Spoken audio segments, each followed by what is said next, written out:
Good Saturday morning to you. G'day, I'm Ben. I'm with Crimpy for Fishing with Crimpy on News Talk ZB. How are you? Yeah, very good. I must admit I struggle with these early starts. However, the fishing has been so hot I don't mind getting out of bed at the moment. Now, if you haven't had the chance to get out and do a sample, some of our winter fishing around the outer Marlborough Sounds, I suggest that you make the most of it while you still can. There's still big fish being caught. We're talking snapper, we're talking kingfish, and there's a few groper now appearing out round the outer Sounds. Now, the tip of the week this week is a subject that's on the tip of a lot of people's tongues. It's slow jigs. What are they and how do you fish them? Slow jigs are bottom ship jigs which are fished basically slowly off the bottom. Now there's a variety of jigs that you can get, from the Shimano to the Pirates to the Jitterbugs. Doesn't really matter what you get, but here's a couple of pointers that you need to take on board when you're fishing them. Fish with braid. I recommend 30 pound minimum, especially if you're targeting snapper. Now, for a trace, you want something like 40 to 60 pound. If you can afford to go fluorocarbon, go fluorocarbon because it gives you the edge. It's almost invisible in the water.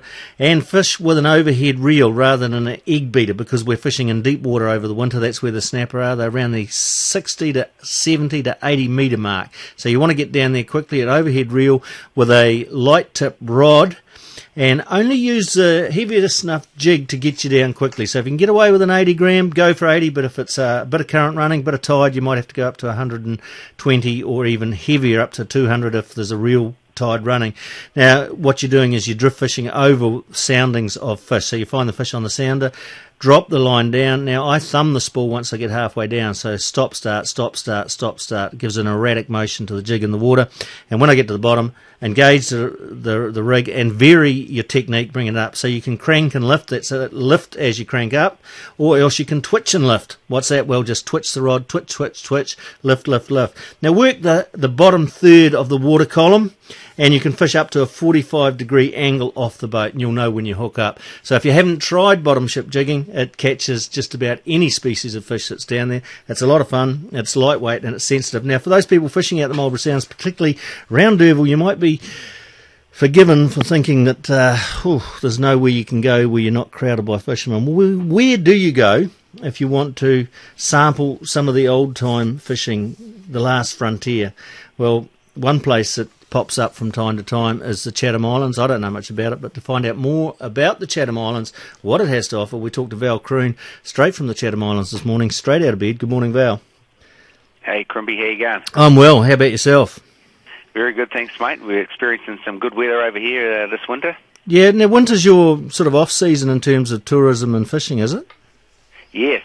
So it gets pretty quiet, sort of from May till October, and then we start cranking into it. Is that because basically people don't want to go there, or is it because the fishing dies off over that period of time? No, not really, just weather, really. Yeah. Weather dependent. The weather gets pretty rough, so just people stop coming. For those that have heard about the Chathams, I mean, we all know about the Chathams, but where exactly is it, and what are we talking about in terms of island population and destination? So we're 865 kilometres east of Christchurch on the 44 South, and we've got a population of about 600 people, and you've got probably another 100 people floating around, visitors, people coming in for work, all that sort of stuff. The population has been declining, but we're sort of levelled out a bit at the moment. Are you born and bred in the Chathams? I wasn't born here, but my grandmother was part Moriori and part Māori, so she was a Chatham Islander, and she left when she was 18. Yeah. And my mum was born in Auckland. Dad's an Aucklander, and we moved here 39 years ago. So in another 39 years, you'll be a local. Yeah. So we're just if your parents grew up here and you grew up here, then you're a true blue Chatham Islander, but if your parents didn't grow up here, you're just that one step back. All right, my guest this morning is Val Croon from the Chatham Islands, the Hotel Chathams. We'll have more of Val in just a moment. Welcome back to Fishing with Crimpy. We're doing the tides. What does it look like out there? Well, if you're out on the water today, you want to know what time the high tide is. Picton your high tide today is at 11:21 a.m. That's a 1.4 metre tide. Cressel's on the water today, 11:29 a.m. Your high tide, 3.5 metres. Havelock, your high tide is at 11:33 a.m. That's a 3 metre high tide. And Nelson, your high tide is at 11:47 a.m. Almost midday today, 4 metre tide. That's a biggie. And Stevens, 11:17 a.m. 2.5 metre tides. And for anybody who's interested in knowing, apparently the best fishing today is around the hour of 4 p.m. and we don't really care what's happening around our waters today because we're visiting the Chatham Islands and talking to Val Croon from the Hotel Chathams. Val, winter, you say, is pretty quiet for you guys over there. When does your season kick in? October, but in saying that, winter, the fish are still there. The groper and the blue cod are still there, and the terraki. The only thing is you have to go to 30 metres instead of 15 to 20. So, is it true? I've heard people that have been over there say that you can actually catch groper off the shore. Yeah. Last year there was probably about 8 or 9 groper caught off the wharf. Seriously? Yes. And sort of on an average between 15 and 25 metres throughout the summer, you're picking up good, consistent harpooker. So if people wanted a winter getaway, you'd still have them over there. It's not an area that is just shuts down completely. No. And it's weather dependent, but we've got a charter boat that we trailer, and so we can sort of tow it wherever there's an offshore wind. And so if you're keen, you'll always get out, even in the bad weather. So, putting it into perspective, how big an area can you fish? How big is the Chathams? Oh, land mass wise, it's 97,000 hectares, and in that 97,000 hectares, there's 19,000 of it is taken up by a saltwater lagoon, which is open to the sea, and so you get whitebait, flounders, eels, kahawai, cockles in there, so it's a huge food source for the island. Our local fisheries over here are under quite a bit of pressure because, I mean, one thing with population growth is that you get more and more people fishing. We've got changing technologies, better boats and that sort of thing. So that goes without saying that the fisheries are going to get more pressure. What is the fishery like over in the Chathams? Is it sort of protected, or do you notice that there is pressure being put on the fishery? No. I mean, we're very lucky here on the Chatham, especially recreationally. We've got a small population, and we get about 2,000 visitors a year, which probably maybe 1,000 of them will go on a charter, which is very controlled. We stick to our limits. So you haven't got people sort of willy-nilly on their own with their own boats, going out and maybe breaking the limits or stuff like that. Do you have to go far to get into the fish? No. So a general sort of fishing charter for us is going out about 10, 15 minutes, and then in about 15 to 25 metres, hand lines. There doesn't seem to be too much science to the fishing on the Chathams because they're so plentiful. So we have rods, we have hand lines, and they're pretty on an even par. And most people that take a rod will end up going back to the old hand line. Is that because it's more productive, easier, or why? It's because it's shallow fishing. It's quicker, more productive, as you say. Yeah. And if you haven't got a blue cod within 30 seconds, then you're pretty much picking up and moving. You talk about blue cod and harpooker as being your staple diet, but you also mentioned terraki, and I see kingfishers mentioned over there. Tell us about those. Yeah, terraki, we sort of just target the harpooker and the blue cod, but if you've got the smaller hooks and the right gear, you can sort of target those species, and there's heaps there. I dive all the time, I see them there all the time, but sort of no one has really got the gear that really targets those two other species. The terraki, that's one of my favourite eating fish if you get the big ones in winter with the plenty of fat on them. They're hard to beat. What size terraki are you talking about over there? I imagine they're not the little tackers. They'd be quite good size, wouldn't they? No. There's a guy that speared one down here, and I think it may have been sort of 2.3 kilos, I think. So I think that might have been a record for the Chathams area anyway. There's a lot of sort of I think granddaddy terraki, as you call them. Yeah. All right, my guest this morning is Val Croon We'll be back with Val in just a moment. All right, back fishing with Crimpy, and my guest this morning, Valentine Croon from the Hotel Chathams. Val, we're talking fishing at the moment. Blue cod are quite prolific. That's your target table species. How big are we talking about on average? Blue cod, up to 2 and 3 kilos on an average. So nice big blueies, nice size. What about the groper? How big do they grow? From 12 to 25 kilos. So basically the school groper.